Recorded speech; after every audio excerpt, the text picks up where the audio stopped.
Hello అండి. అందరికీ అనుకోని ప్రేమ కథకు స్వాగతం. ఈ కథకు సంబంధించిన మిగిలిన అన్ని పార్ట్స్ కూడా మన ఛానల్లో ప్లేలిస్ట్లో సేవ్ చేయబడి ఉన్నాయండి. ఒకవేళ మీకు ఇంట్రెస్ట్ అయితే కనుక వెళ్ళి చెక్ చేయొచ్చు. మరిక ఆలస్యం చేయకుండా కథలోకి వెళ్దాం. ఆదిత్య తన క్యాబిన్లో కూర్చుని ఛాయ గురించి ఆలోచిస్తూ ఉంటాడు. ఛాయ రఘు చెప్పినట్లుగానే చాలా తెలివైన అమ్మాయి. ఆమె నీలి కళ్ళు చాలా ఆకర్షణీయంగా ఉంటాయి. ఈరోజు నేను ఆమె కళ్ళల్లోకి చూసినప్పుడు నా మనసులో ఉన్న ఒత్తిడి అంతా తగ్గి ఎందుకో మనసంతా ప్రశాంతంగా ఉన్నట్లు అనిపిస్తుంది అని గాలిలోకి కంటిరెప్పలు ఆర్పకుండా ఆలోచిస్తూ ఒక్కసారిగా తన కనురెప్పలను వెంటనే వాలుస్తూ ఛ, నేను ఇలా ఆలోచిస్తున్నానేమిటి, ఇది సరైన ఆలోచన కాదు అని అనుకుంటాడు.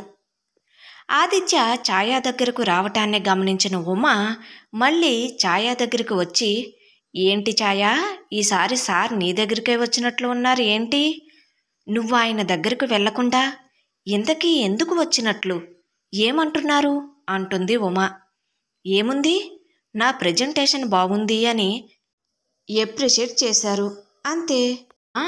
ఏంటి, ఆయనంతటా ఆయన వచ్చి ప్రెజెంటేషన్ బాగుంది అని చెప్పారా అని నోరు కప్పలా తెరిచి ఆశ్చర్యంగా చూస్తూ అంటుంది ఉమ. ఛాయ తన చేతితో ఉమ నోటి పెదవులను దగ్గరకు మూస్తూ, ఈగలు నోటులోకి వెళ్ళిపోగలవు, అయినా ఉమ ఇందులో ఆశ్చర్యపోవటానికేముంది, ప్రెజెంటేషన్ బాగుంటే బాగుంది అని, బాలేకపోతే బాలేదు అని చెప్తారు. నేను ఎంతో కష్టపడ్డాను ఈ ప్రెజెంటేషన్కి సంబంధించిన మ్యాటర్ను రెడీ చేయటానికి, కాబట్టి సార్ బాగుంది అని చెప్పటంలో ఆశ్చర్యపోనవసరం లేదు అనుకుంటున్నాను అంటుంది ఛాయ. ఉమా ఇక ఏం మాట్లాడకుండా ఓ సరే అని చెప్పి తన క్యాబిన్లోకి వెళ్ళిపోతుంది. ఛాయ కూడా తన పనిలో నిమగ్నమవుతుంది.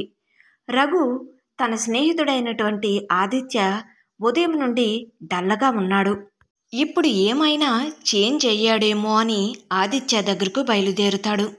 ఆదిత్యను చూసిన రఘు, వీడి ఫేస్ ఇంకా అలానే ఉంది, ప్రెజెంటేషన్ సక్సెస్ అయ్యింది, ప్రాజెక్ట్ 80% వరకు మనకు వచ్చే అవకాశం ఉంది, అయినా వీడి ఫేస్లో ఎక్స్ప్రెషన్స్ మాత్రం మారలేదు, వీడిక మారడు అని గొనుక్కుంటూ, అరే ఆదిత్య, ఎందుకు ఇంకా డల్గా ఉన్నావు అంటాడు.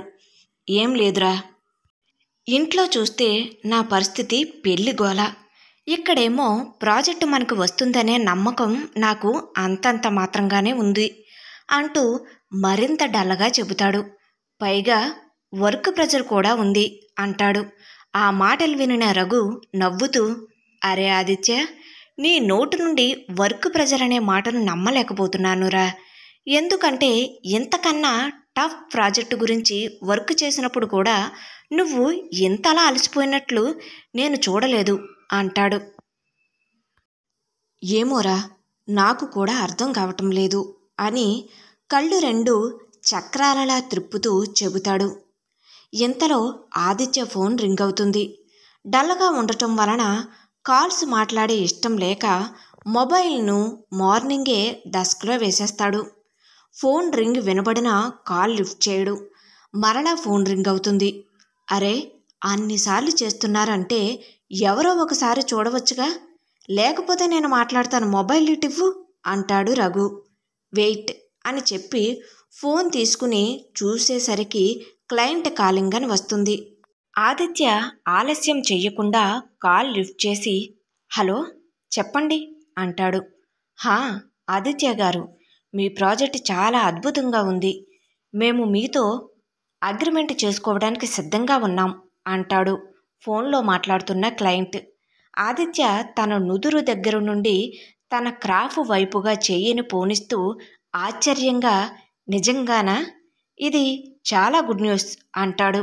అవును ఆదిత్య గారు, మీ పని మమ్మల్ని ఎంతగానో ఆకట్టుకుంది, మేము మీతో లాంగ్ టైం పార్ట్నర్షిప్ కోరుకుంటున్నాం అంటాడు. ఆదిత్య సంతోషంగా, ఓ అవునా, ఇది నాకు చాలా సంతోషాన్ని కలిగిస్తుంది, నేను కూడా మీలాంటి వారితో వర్క్ చేయడానికి సిద్ధంగా ఉన్నాను అంటాడు. సరే ఆదిత్య గారు, మనం రేపు ఒక మీటింగ్ ఏర్పాటు చేసుకుందాం. అక్కడ ప్రాజెక్టుకి సంబంధించిన అగ్రిమెంట్ గురించి వివరంగా మాట్లాడుకుందాం అంటాడు క్లయింట్. ఓకే ఓకే, తప్పకుండా, రేపు మీట్ అవుదాం అంటాడు ఆదిత్య. తరువాత కాల్ కట్ చేస్తాడు. ఉదయం నుండి డల్గా ఉన్న అతని ముఖంలో చిరునవ్వు కనిపిస్తుంది. అది గమనించిన రఘు నవ్వుతూ, ఏంటిరా విషయం?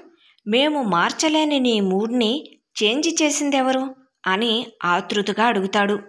అవునురా రఘు, ఇది నిజంగానే నా మూడ్ని చేంజ్ చేసిన విషయం. మన ప్రాజెక్ట్ సక్సెస్ అయింది. క్లయింట్ మనతో అగ్రిమెంట్ చేసుకోవడానికి సిద్ధంగా ఉన్నాడు అని నవ్వుతూ చెబుతాడు ఆదిత్య. అనుకోని ప్రేమ కథ కొనసాగుతుంది. Thank you.